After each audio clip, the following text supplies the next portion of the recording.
Are you making these mistakes? Hey Frugal Peeps, Joel and Christy here, and today we're going to be talking about mistakes that you may be making at the grocery store. Now, these are things that we've seen people make, or some of them that we've actually made ourselves. All right, let's get into it. All right, the first one is that you aren't preparing a grocery list. Now, I know that may sound like, the grocery list tip. But I'm just saying, if you've ever seen people in the store and they're just reaching and grabbing stuff, and then they get up to the register and they're frustrated because they didn't know that their groceries cost $300. That's because they weren't prepared before they ever walked into the store. So making a meal plan, or at least having some meal ideas, and then making a grocery list based on that plan or those ideas, helps you know exactly what to pick up when you're in the store, so that you're not just reaching and grabbing for everything that just sounds good in the moment. Right. Number two is you're in a hurry. Now, when you get in a hurry, you kind of rush through your grocery buying, and you don't price compare. You don't compare, ads. You don't do anything. You don't compare prices. You don't do the unit prices. Nothing. You don't do the math. You don't do any of those things, and you may be costing yourself money by not doing those things. Yeah. And I will say that, we do price compare every time we go to the store. We always check and make sure we're getting the best value. And some people have thought in the past that surely y'all are spending a lot of time buying your groceries, and we're really not spending as much time as you might think. So just taking that minute to check a price, it slows you down a little bit, but it's worth it because you're not overspending at the store. That's right. Number three is saving money is costing you money. You might be confused by that statement, because why would it cost you money to save money? Yeah.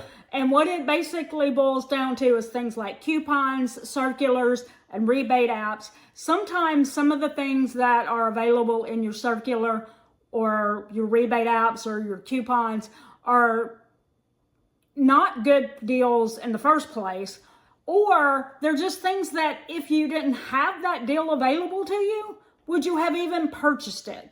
Like, say it's a coupon for Oreo cookies, but you don't buy Oreo cookies normally. But it's a coupon. I got to use it, right? But if you don't have a need for it and you wouldn't have bought it anyway, you're spending money that you would have saved by just not buying it at all. That's right. So sometimes things that sound like a good deal aren't really a good deal if you weren't going to buy it anyway. You're just wasting your money. That's right. Number four is you're buying diet foods. Now, what you're going to find out in the supermarket is that the aisle where they put the diet foods, the things that they want you to buy when you're on a diet, is they're going to mark those things up a lot more than they would if you're just buying regular things. Yeah, and they, every time a new diet comes out, the marketing campaigns go crazy with putting the buzzword of the year on the product. And I'll give you an example. Right now, I'm doing what I consider a high protein diet. And for a little while there, I was doing what I have fallen into the habit of doing in the past, and that is buying the products that have the magic word on the product. And I've known better than this in the past, and I just needed to remind. I snapped out of it and was like, they're doing the same thing with protein now. Just walk down the cereal aisle, walk down any aisle in your grocery store and see if the word protein isn't all over the packages now. And so I told myself in the new year, no, you're not going to buy all those things that say protein on it. You're going to make things at home that have protein in them, like eggs and chicken and quinoa and Greek yogurt and things like that are natural sources of protein and aren't protein added to a packaged item. So doing that actually runs up your grocery bill because they make you pay extra for those diet words. That's right. And number five is, and this is our final one, there is no variety in your diet.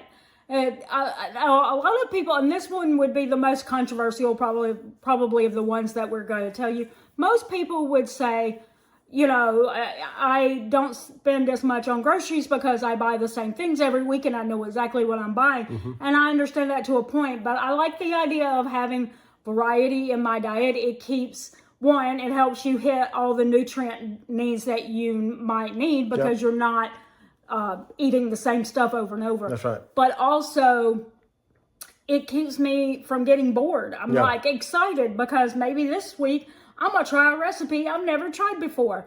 And I've seen that like on our health channel, I've been showing protein recipes that I'm trying because, and you know, using my natural sources of protein. But it's giving me a reason to be excited about the healthy foods that I'm eating because it's not the same recipe every week for the last month or the last 10 months or for 2 years. Variety keeps me excited about what I'm eating, and then I don't get bored with it, and then I don't go, I want to eat something fun. Yeah. Because I'm excited about what I'm eating. So sometimes variety in your food is actually good. All right, so that does it with the 5 tips we wanted to give you today. Tell us in the comments below if you can think of some mistakes that you or other people may be making at the grocery store. But that's going to do it today for saving money for the long run with Joel and Christy. Don't forget it's the long run. Give yourself a little grace. Bye. Number 4 is you're buying diet foods. Now, what you're going to find out in the restaurants.